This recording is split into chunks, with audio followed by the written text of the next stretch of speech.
Hello, and thank you for joining me on another episode of the Tech Exec podcast. As always, I'm your host, Aviv Ben-Yosef.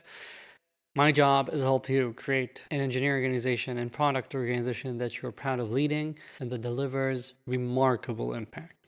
And today we're going to be talking about insanity. Before that, I'm reminding you that Israel is still at war. I'm recording this precisely on the 3 months mark since Hamas's October 7th massacre. And we still have 136 hostages held in Gaza. The number has increased by 3 because the army somehow got intelligence that 3 people who are missing are actually held captive in Gaza. And that sucks.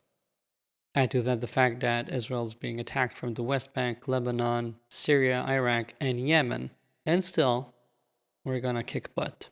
So this is a regular reminder that things are very fucked up, but let's get to talking about insanity. And I'm talking about insanity from the point of view of the quote that, at least online, seems to be by Albert Einstein. Insanity is doing the same things over and over and expecting different results. And to mark this new year, I want to say that I'm no longer accepting insanity. I've seen so many people who seem to be repeating the same things over and over again. And, there are those people who I talk to about once a year just to see how they're doing. And I feel like Groundhog Day. We go on a call and they cite basically the exact same issues, the exact same problems. They're just waiting and waiting, God knows what, to happen because they are stuck in a loop.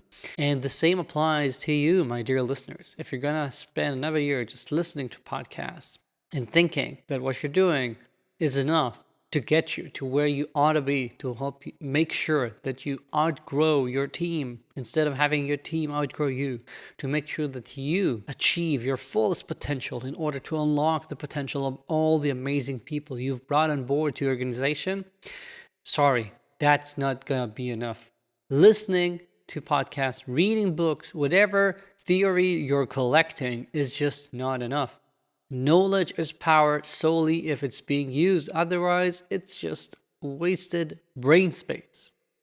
And in this year, what I'm personally going to be doing is stop accepting this form of insanity. And we should all be demanding more of ourselves.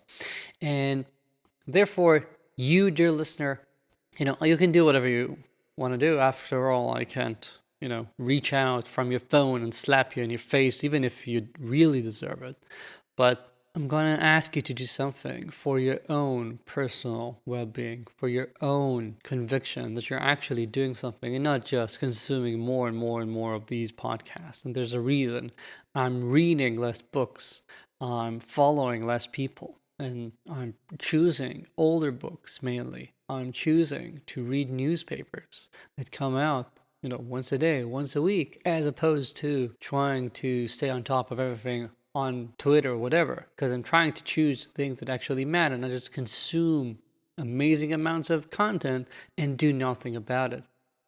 And for you, what I'm asking you to do right now is very simple. I don't know if you're driving, if you're doing the dishes, on a jog, whatever. I'm going to ask you to do one thing, and that's simple. What is one tiny goal, something personal you'd like to achieve, to change, to work on in the next couple of months? Something you can see tangible results in if you put in the effort within 2 months and actually feel like it's good. I'm not talking about improving your chest. Well, unless that's the most important thing for you in your life. I'm talking about something that's related to work, related to making your life better, not your hobbies. We seem to be pretty good at sticking to our hobbies if we care about them. But how about, the jobs that we spend the majority of our waking hours doing? Stop wasting your lives. So choose one. And I'm going to go as far as say that if you choose one of these and you write it down and you email it to me, my email is in the show notes.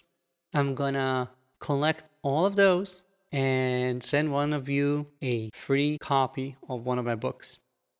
All right, so I'm going to do a raffle. I just decided this live, I'm winging it as I'm talking to you. But I'm going to wait a week. So you have till the next episode coming out to send me an email. It's in the show notes with what you chose.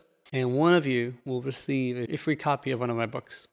So do that. Don't just repeat the year again. Don't just keep on consuming content and expect things to spontaneously improve. Take charge. Take the initiative. Do something. And even if it's a small thing, like deciding that for the next 2 months, you're going to focus on, I don't know, how much Twitter you scroll in the morning before you start actually working, or how you reply when people ask for your help and you automatically help them instead of trying to make them do it by their own.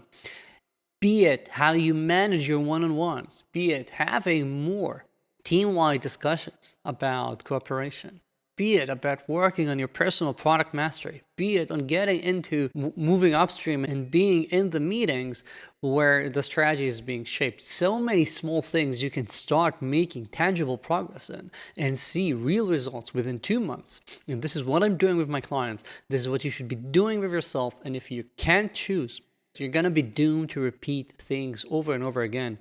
You're not going to have 10 years of experience. You're going to have the same meager year of experience repeated ad infinitum. And that's a poor waste of a life. Make 2024 a year that matters, a year where you actually change and start working on yourself. I know you can. And I love seeing it with my clients, how within months, things change. They decide to work on something. I ask them a few times. Maybe I provide a bit of criticism. Maybe I provide some advice, and they just improve. And they see that in how they work with their co-founders, how they make decisions, how they form the strategy, how they become more risk-taking. You can do all of that. Make that your thing for this year. All right, I'm waiting for your email. It's in the show notes along with a link to my newsletter. That's it. Thank you for joining me, and I'll be here next week.